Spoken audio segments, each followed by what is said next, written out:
So this is a continuation of the motion of particles through fluids. Basically, this is hindered settling. So what are the principles of hindered settling? In here, motion is impeded by other particles, unlike the free settling.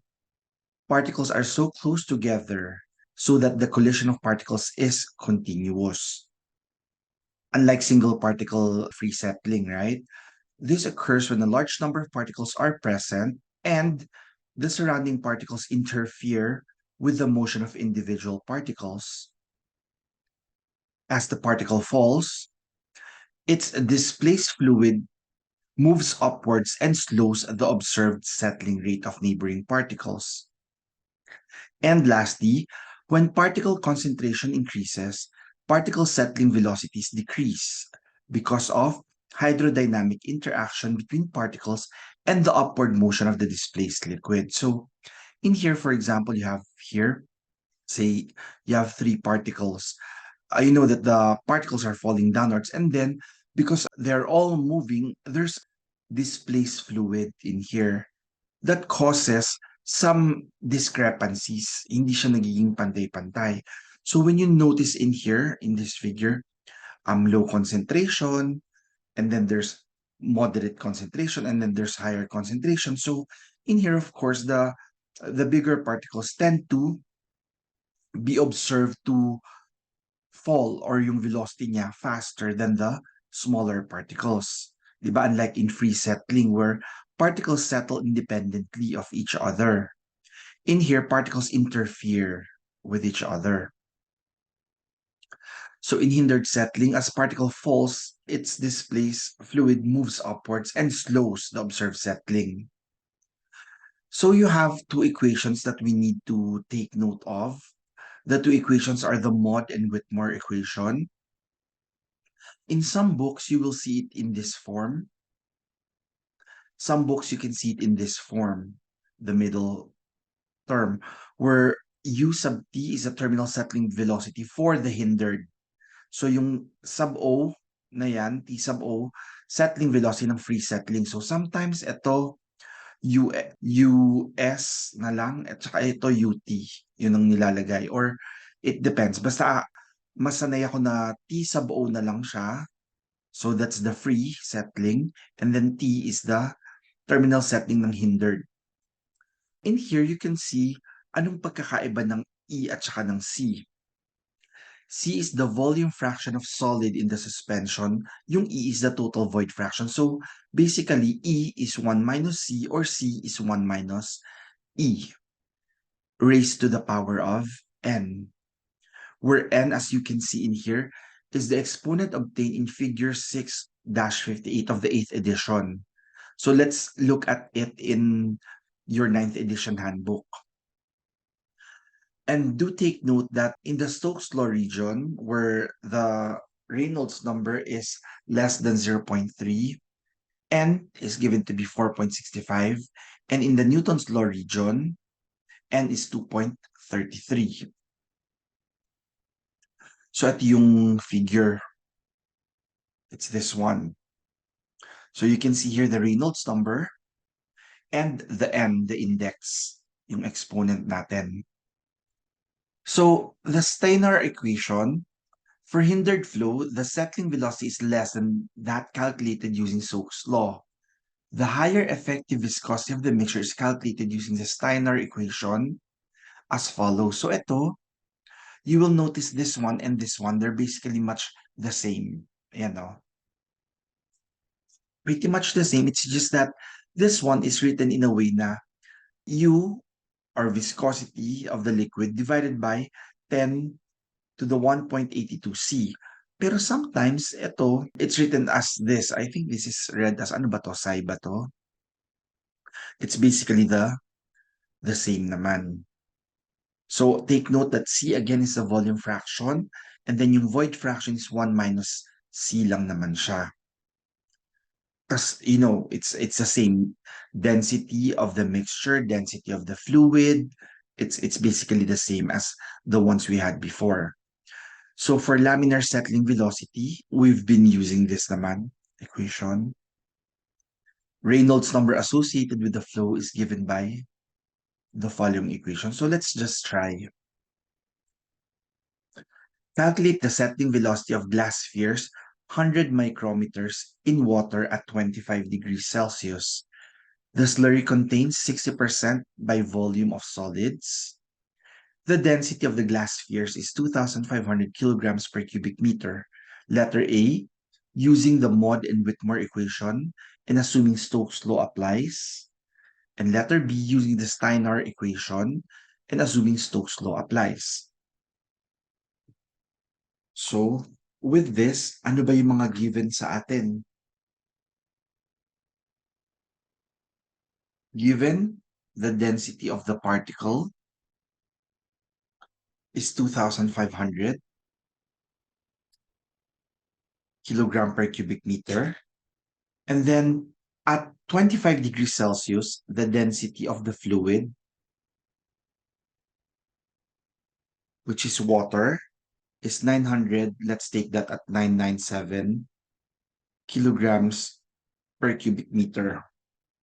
What else is given? At 25 degrees, so viscosity. The viscosity of the fluid at 25 degrees Celsius, 0.91 10 to the negative 3 Pascal second. And what else is given? Ayun, 100 micrometers. So the diameter of the particle, 100 times 10 to the negative 6 meters. Right? Okay. Ano pa yung given sa atin? Ayun, no? Contains 60% by volume of solids. So I can say that the given C, 0.60. Therefore, I can say that E is 1 minus 0.6, which is, yan yung given. What's the required settling velocity? UT, right? Okay. So we know that for when Stokes' law is applied, we can say that we have a formula for UT, right? That's G, density of the particle minus density of the fluid, diameter of the particle squared over 18 mu. Kasi if we apply, let's just say, the Maude and with more, yung UT na kailangan nating ma-solve would be UTO, di ba? E to the N. So itong UT na to is yung free settling natin. Can you please solve for the free settling velocity?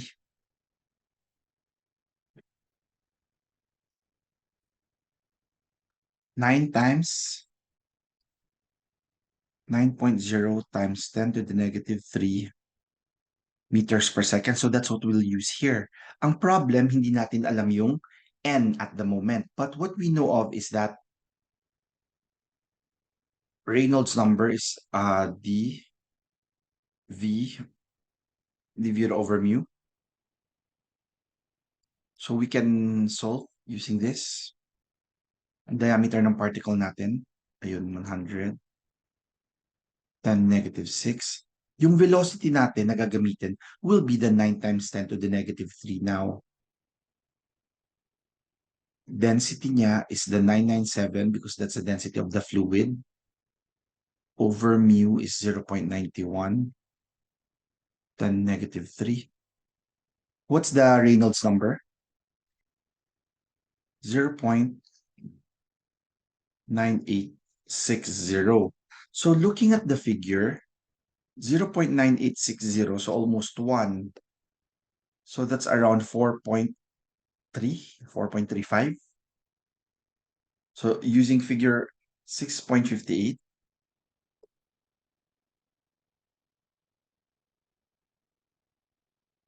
at that Reynolds number. Therefore, we can say that ut is equal to 9 times 10 to the negative 3.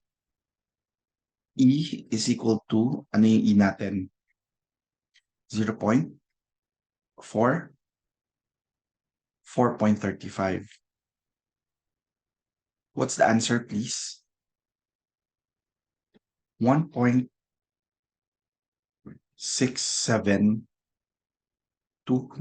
times 10 to the negative 4 meters per second.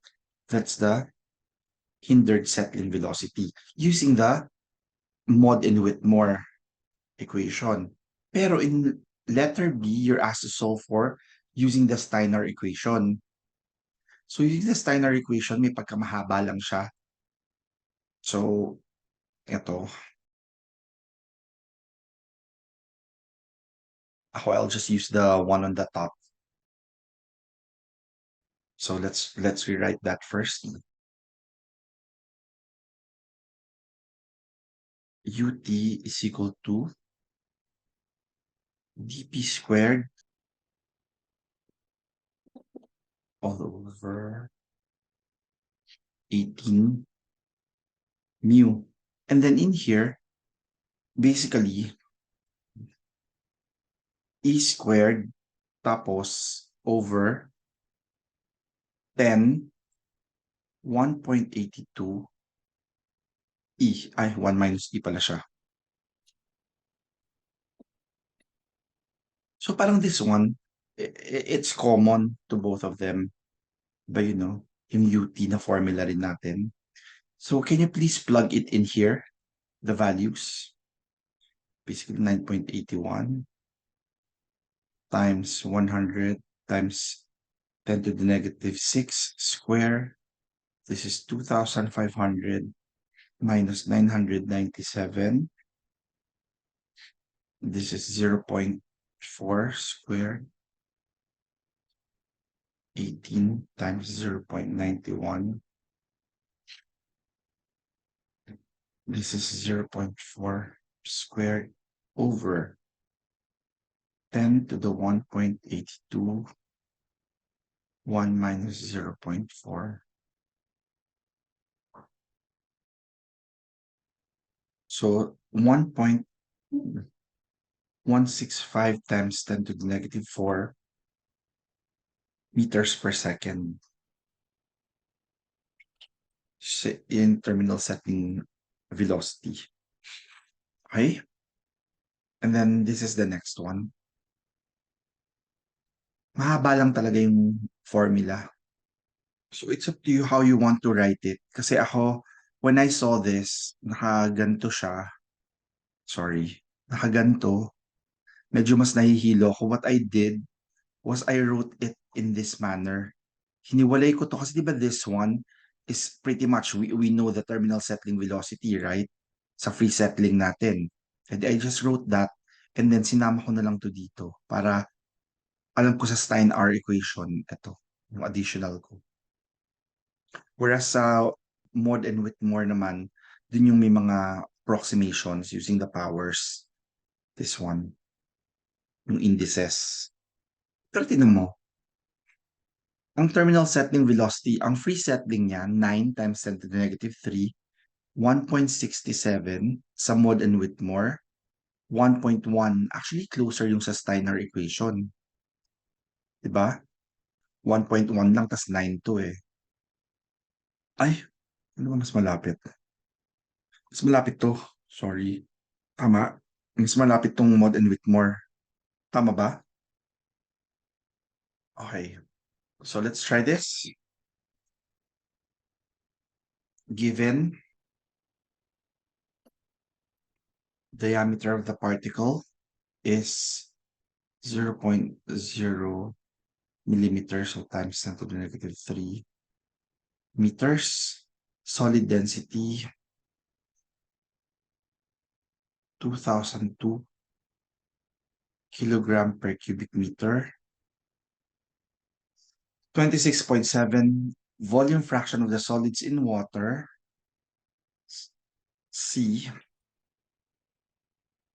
So alam natin ang E natin, 0.55. Okay, 26.7 degrees Celsius. The mu is said to be 0.8509 times 10 to the negative 3. And the density of the fluid is 996.67 kilogram per cubic meters. So ito, basic substitution na lang, Steiner equation naman eh. So you can say mu t, ut is g dp squared, particle minus fluid, times 10 to the 1.82, 1 minus e. Can you please solve this for me? What's the answer? 2.394 times 10 to the negative 4 meters per second. Yun yung ut. Okay?